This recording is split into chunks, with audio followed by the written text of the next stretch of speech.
guys, welcome back to Astroways face reading. Last 5 episodes we talked about our mouth, we talked about our lips, teeth, tongue, and even voice. We spent 5 episodes only focusing on the mouth area, and this area actually only covers our age 60 and 61. However, 60 is our turning point as a human being.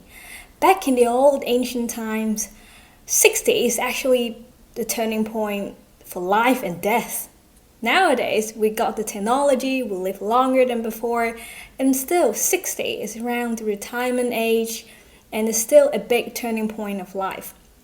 After 60, the whole lower part of our face is all about if we can enjoy our retirement life or not.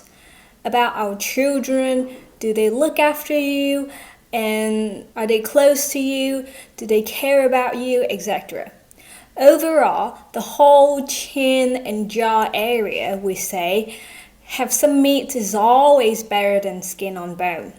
Meat represents lazy, chill, and relax. Skin on bone means hardworking, under high pressure, and it affects your children and your relationship with them.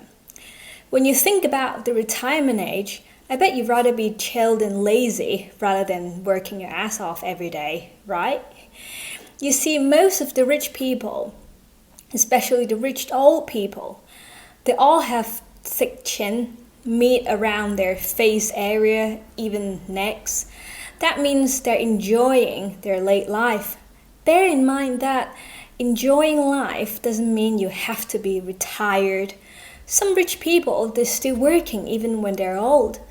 But that's because they enjoy working. They're still very successful and they're not overly stressed out. They're able to earn so much money by working so little amount of time. Now let's take a look at different parts separately. Here I'm not going to talk about every single age separately. I'll highlight the parts that are worth talking about. The parts that I don't talk about means as long as they're meaty, you won't have problems. Now let's start with the area close to the mouth. Around the mouth area is representing our age 62 to 67. We mentioned about this area when we talked about nasolabial folds. We had some examples of people who got the bell-shaped wrinkles all the way down, which covers this whole area around your mouth. We said it's a really good thing. If you don't remember, please go back to the episode 14 of face reading and remind yourself.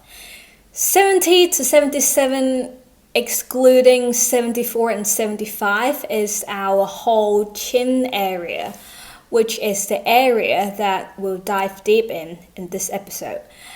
And within this whole area, there is this 72 and 73 area just at the edge of your chin.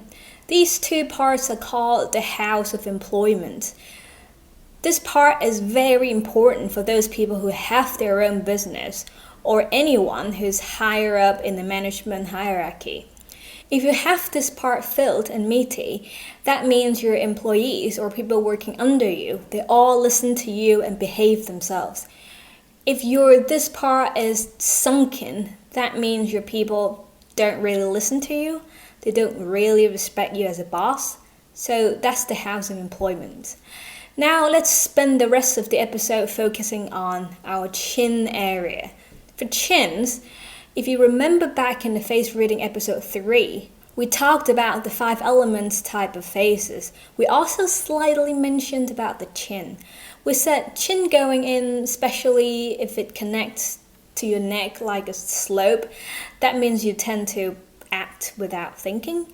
You're more impulsive.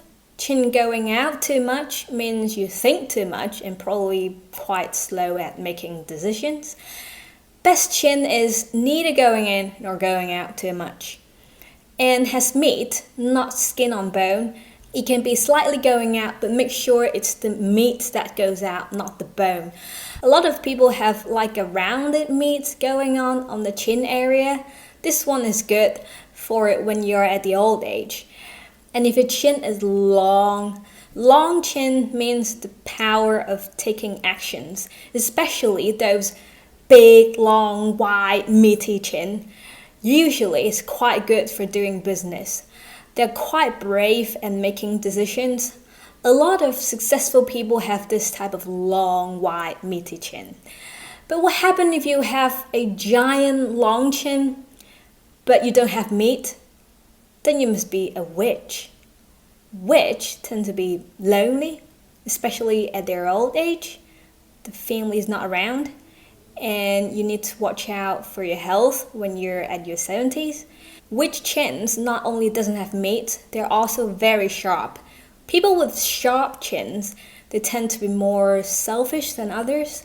When I say selfish, I mean you tend to look after yourself more. You care about your own feelings more than your family's or your partner's. Especially if you have big forehead, that means you really focus on your own mind. You're in your own world. You're more like artistic type of person.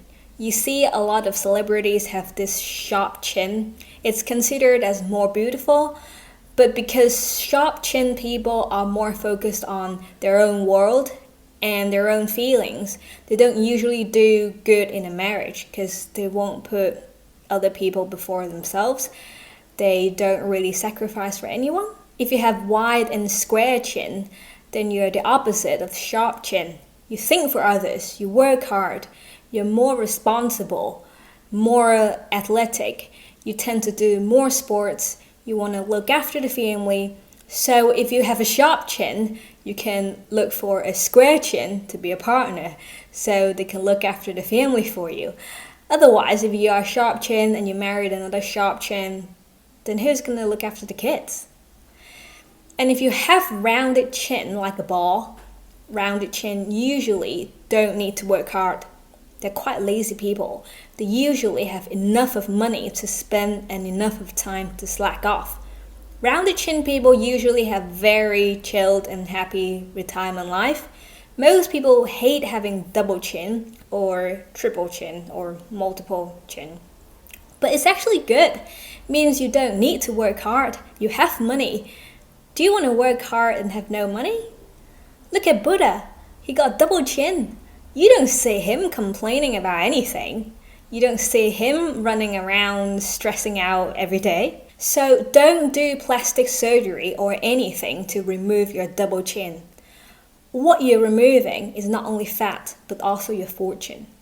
Of course, if you don't have double chin and you want to feed yourself to be fat enough to have a few more chins, be careful. You don't want to end up having health problems if you're overweight. Last chin type, which is the cleft chin. There's an obvious gap in the middle of the chin. Some people call it butt chin or bum chin because it looks like a butt. And because chin represents family and children, having a cleft chin means you're having a cleft in your family. It means your family is divided. It means you're probably divorced, your wife, your husband, or you may have more than one marriage in your life. So that's it for chins, and that's it for today. If you want to have your personal face reading with me, you can email me at astroways.info@gmail.com or find me on Facebook at Astroways.